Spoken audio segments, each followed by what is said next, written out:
Good morning, everyone, and welcome to Bethel Christian Reformed Church's worship service for today, January 10, 2021. My name is Pastor Micah, and I am so glad that you have decided to join us today.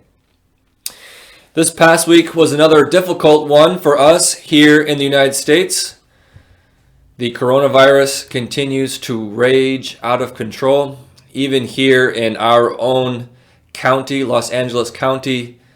The number of cases continue to break records, the number of deaths as well, and our hospital ICUs remain with no beds available. So please, let's be in prayer for the pandemic. Let's also be in prayer for our country and our political system. This past week, it appears that our president attempted to maintain power by stirring up his supporters to interrupt the certification process of the Electoral College vote. It seems that a peaceful transfer of power is in doubt. And it appears that people in our country are willing to use force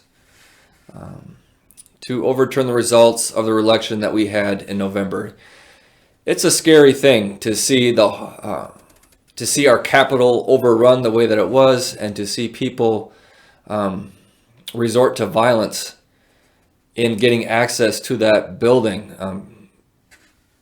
We can imagine how terrified our elected representatives were, as well as their staffers, when all this took place. And sadly, we also acknowledge that several people lost their lives in the melee. So let's be in prayer for those families. Let's be in prayer for our country. And let's be praying that power will be peaceably transferred from the Trump administration to the Biden administration on January 20.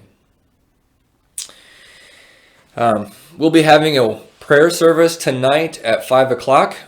I'll be sending out a Zoom link with the link to this email.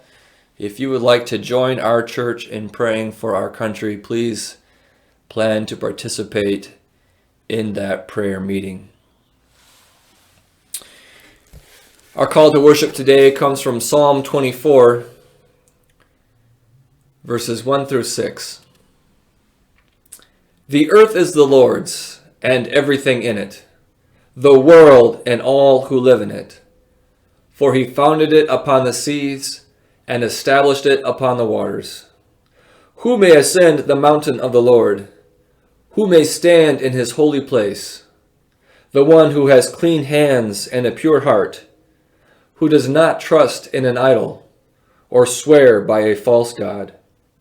They will receive a blessing from the Lord and vindication from God their Savior. Such is the generation of those who seek him, who seek your face, God of Jacob. May God's blessing be on us as we gather and worship him together today.